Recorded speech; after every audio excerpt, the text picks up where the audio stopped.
그러면은 157차 최고위원회 회의를 개최합니다.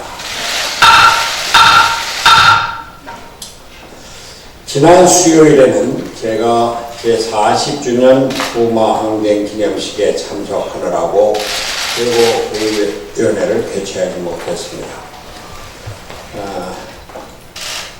그 사이에 많은 일들이 있었습니다만 먼저 부산과 창원 시민 여러분께 부마 민주항쟁의 국가기념일 지정을 진심으로 축하드린다는 말씀부터 드리고 싶습니다.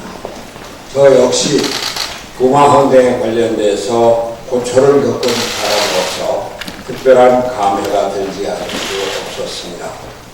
유신 체제 종식의 직접적 요인이 되었던 부마 민주항쟁이 정당한 역사적 평가를 받을 수 있도록 계속 노력하겠습니다.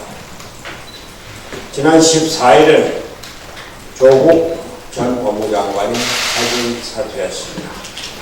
우리가 부마항쟁을 통해 배웠듯이 국민을 이기는 권력은 없습니다. 늦었지만 당연한 일이었습니다. 저는 조국 전 장관이 후보자로 지명되기 전부터 이를 반대했습니다. 조 전 장관은 국론 분열의 핵심 주역이었기 때문입니다. 결과는 예상대로였습니다. 조국 장관으로 인해 국민들이 좌와 우로 나뉘어 거리로 쏟아져 나왔습니다. 나라가 2달 동안 극심한 혼란에 빠졌습니다. 조국 장관의 퇴진한 뒤에도 자신의 서울대학교 복직 문제와 부인 정경심 교수의 진단서 문제 등 논란은 계속 끊이지 않고 있습니다. 조국 사태를 통해서 우리는 우리 사회의 시급한 개혁 과제들을 확인할 수 있었습니다. 국민들에게는 특권과 반칙이 없는 사회를 이루고 공정과 정의가 꽃피는 나라를 만들라는 개혁의 과제를 안겨주었습니다. 검찰에게는 조국 전 장관에 대한 수사를 엄정하게 마무리하고 동시에 검찰개혁을 과감히 실천할 것을 요구하고 있습니다. 정치권에게는 양극한의 대결 정치에서 벗어나 민생과 경제, 안보를 돌보는 통합의 정치, 그리고 그것을 위한 정치 구조의 개혁을 강하게 요구하고 있습니다.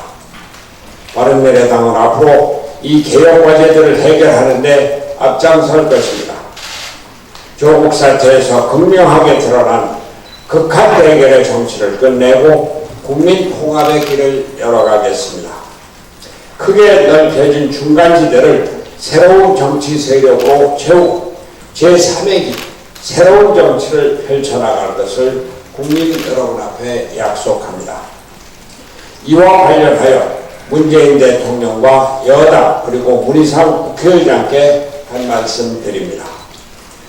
최근 들어 정부 여당이 검찰개혁을 정치개혁에 우선하려 하는 움직임을 보이고 있습니다. 문재인 대통령은 지난 16일 김호수 법무부 차관과 이성윤 검찰국장을 청와대로 불러 검찰개혁의 국무회의 의결 절차를 10월 중에 다 끝내달라고 했습니다.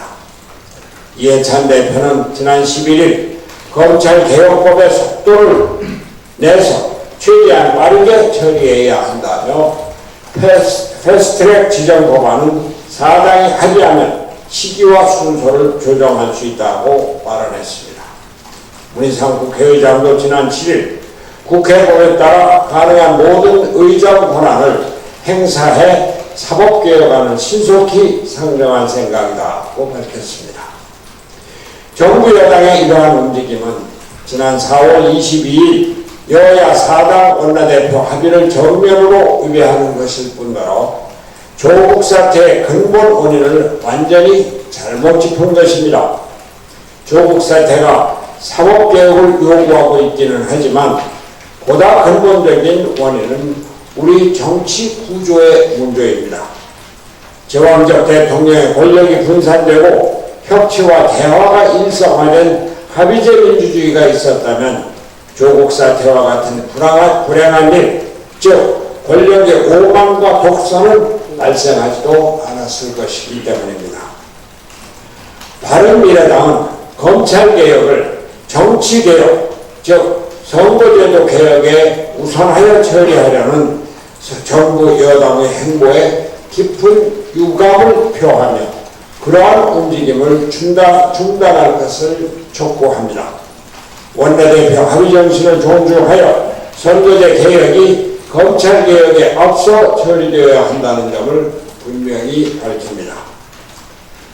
바른미래당은 조국 법무부 장관 임명 후 최초로 촛불집회를 열었고 6차례의 촛불집회 끝에 드디어 조국 전 장관이 사퇴를 이끌어냈습니다. 우리는 10월 19일 토요일 저녁 6시에 광화문 세종대왕 동상 앞에서 마지막으로 다시 모이고자 합니다. 조국 사태를 마무리하면서 그동안의 진전 과정을 되돌아보고 앞으로 해나가야 할 우리의 실천 과제를 논의할 것입니다.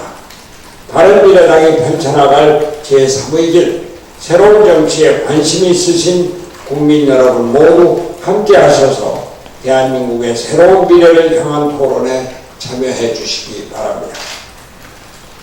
한 말씀만 더 드리겠습니다.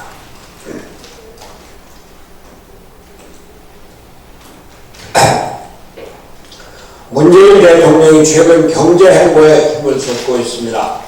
지난 10일에는 삼성 디스플레이 공장을 방문하고 15일에는 현대자동차 남양연구소를 방문하는 한편 어제는 10개월 만에 긴급 경제장관 회의를 주재했습니다. 조국 사태로 나라가 혼란한 가운데 민생과 경제에 집중하는 행보를 보여주려고 하고 있는 것으로 보입니다. 아무튼 경제 현장을 방문하여 기업인을 독려하고 정부 투자를 약속하는 일 잘하는 일입니다. 그러나 문제는 대통령의 경제 행보가 보여주기식 잔치에 그쳐서는 안 된다는 것입니다. 어제 열린 경제장관 회의만 하더라도 주무장관인 홍남기 기재부 장관이 투자 설명회 개최차 뉴욕을 방문하고 있는 시간에 기재부 장관이 없이 대통령 주재로 경제부처 장관 회의를 연다고 하는 것이 전혀 자연스럽지가 않습니다. 기재부 장관 임명할 때 그리고 청와대 정책실장을 임명할 때 경제는 어디까지나 부총리 겸 기재부 장관 중심으로 움직인다고 약속을 해놓고 10개월 만에 경제 어려움을 인식하고 열리는 경제부처 장관 회의에 기재부 장관 없이 열린다는 것이 무엇입니까? 대통령이 급하게 자기 과시용으로 행사를 치른다면 경제를 움직이는 주체들은 먼 하늘만 쳐다보고 있어야 하는 것입니다. 그리고 좀 더 중요한 문제는 대통령과 정부의 경제 철학이 바뀌어야 한다는 것입니다. 경제는 시장이 움직이고 일자리는 기업이 만듭니다. 대통령의 최근 행보에도 불구하고 많은 기업들이 여전히 정부를 두려워하고 정부의 반기업 정책을 우려하고 있습니다. 보여주기식 행사가 아니라 실제로 경제 철학이 바뀌었다는 시그널을 기업에게 보여주어야 기업과 경제의 활력이 살아날 수 있습니다. 문재인 대통령의 경제 인식을 보면 아직도 정부가 예산으로 경제를 바꿀 수 있다고 하는 잘못된 생각을 버리지 못하고 있는 것으로 보입니다. 문재인 대통령은 어제 경제장관회의에서 고용률이 역대 최고를 기록하고 있다는 점을 언급하면서 고용 개선 흐름이 뚜렷해지고 고용의 질도 개선되고 있다고 말했습니다. 문재인 대통령은 고용 통계를 취사선택하지 말고 정확히 받아들여야 합니다. 실제로 지난 16일 통계청이 발표한 9월 고용 동향에 따르면 60대 이상 취업자가 38만 명 증가한 반면 30, 40대 취업자는 19만 2천 명이나 감소했습니다. 주간 근로시간이 36시간 미만인 취업자는 73만 7천 명이 증가했지만 36시간 이상 취업자는 45만 2천 명이나 감소했습니다. 최저 취업자는 18개월 연속 감속세를 기록하고 있습니다. 경제를 정부가 주도하는 때는 지났습니다. 혈세를 풀어 국가주도로 단기 알바 일자리를 아무리 만든다 하든 경제가 살아나기 어렵습니다. 기업하기 좋은 환경을 만들어주어 기업과 시장과 기업의 활력을 되찾아야 질 좋은 일자리가 창출될 수 있습니다. 정부의 경제 철학을 시장경제주의로 변환해야 가능한 일입니다. 지금은 조국 사태로 분열된 국론을 조속히 수습하는 한편 경제 상황을 엄중하고 정확하게 인식하여 경제위기 대응에 총력을 다해야 할 때입니다. 문재인 대통령이 반기업 이념적 경제 철학을 버리고 시장경제주의, 친기업 정책으로 경제 철학을 바꿔줄 것을 다시 한번 촉구합니다. 이상입니다. 정책의장 최입입니다. 문재인 대통령의 대선 공약에 따라 인천공항공사가 비정규직 직원을 정규직으로 전환하는 내용이 진행되고 있습니다. 이 과정에서 나타나는 노노 갈등에 대해서 한 말씀 드리겠습니다. 지난 16일 한국노총 소속인 정규직 노조는 민주노총 소속인 비정규직 노조의 공정한 정규직 전환을 위해 공항공사 협력사 비정규직 직원 전체에 대한 감사가 필요하다라고 했습니다. 반대로 민주노총 소속인 비정규직 노조는 감사원의 결과처럼 정규직 임직원의 친인척 채용 비리가 확인되었지만 정규직 노조는 일만의 반성이 없다며 맞불을 놓고 있습니다. 이에 바른미래당의 정책의장으로서 감사원에 제안하는 바입니다. 감사원은 지난 9월 30일 인천공항공사가 2017년 5월 정규직 전환 계획 발표 이후 협력사 신규 채용 직원에 대한 공정 채용 절차를 마련하지 않고 3,600여 명의 신규 채용자에 대한 공정 채용을 담보할 수 없었고 또한 청탁 등으로 부당한 채용이 된 직원들의 정규직 전환에 포함되었다고 감사 결과를 밝힌 이상 이번에는 양쪽 노조의 주장을 모두 받아들여 공사 및 협력사의 정규직, 비정규직을 가리지 말고 전체 직원을 대상으로 채용 비리에 대한 추가적인 감사를 실시해 주십시오. 비정규직의 정규직 전환은 환영할 만한 일이지만 내부에서도 채용 과정에 대한 비리로 갈등이 생기는 만큼 공정하지 못한 상황을 감사원이 엄중히 감사해서 바로잡아 주시기 바랍니다. 감사한 만큼은 청년들에게 사회의 공정함이 살아있음을 보여주는 기회가 될 것입니다. 끝으로 바른미래당 정책위가 지난 10월 13일 발표한 문재인 정부 낙하산 임원 자료를 보시면 인천공항공사에는 상임감사 김길성, 비상임이사 정홍식, 윤석구, 이수기 등 4명의 낙하산 임원이 있습니다. 이상입니다.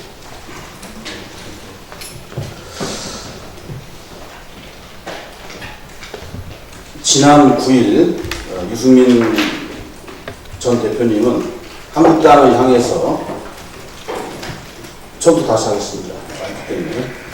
지난 9일 유승민 대표님은 한국당을 향해서 탄핵의 강을 건너자, 개혁 보수로 나가자, 낡은지 버물고 새집 짓자라고 제안을 하셨습니다. 그리고 역시 지난 17일에는 황교안 대표가 보수 재건에 대해 대화해 보자고 하면 언제든지 만날 생각이 있다라고 말씀하셨습니다. 물론 물밑 대화도 인정하셨습니다. 예전에는 한국당과의 통합 연대 가능성을 제기하면 유승민 대표님께서는 모욕적인 언사라고 받아들이시고 이렇게 말씀하셨습니다.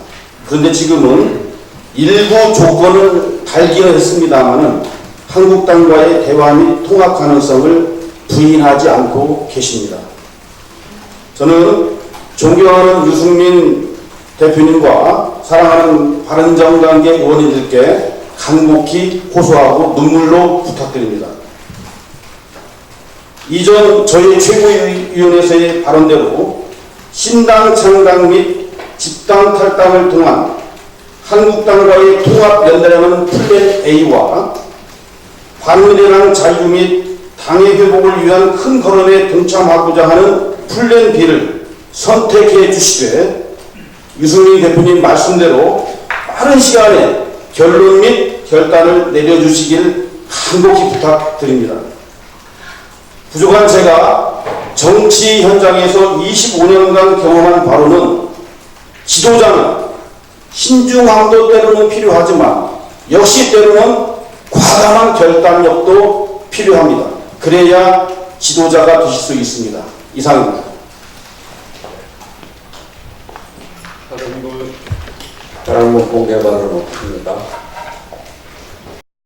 그러면 회의를 비공개로 진행하겠습니다.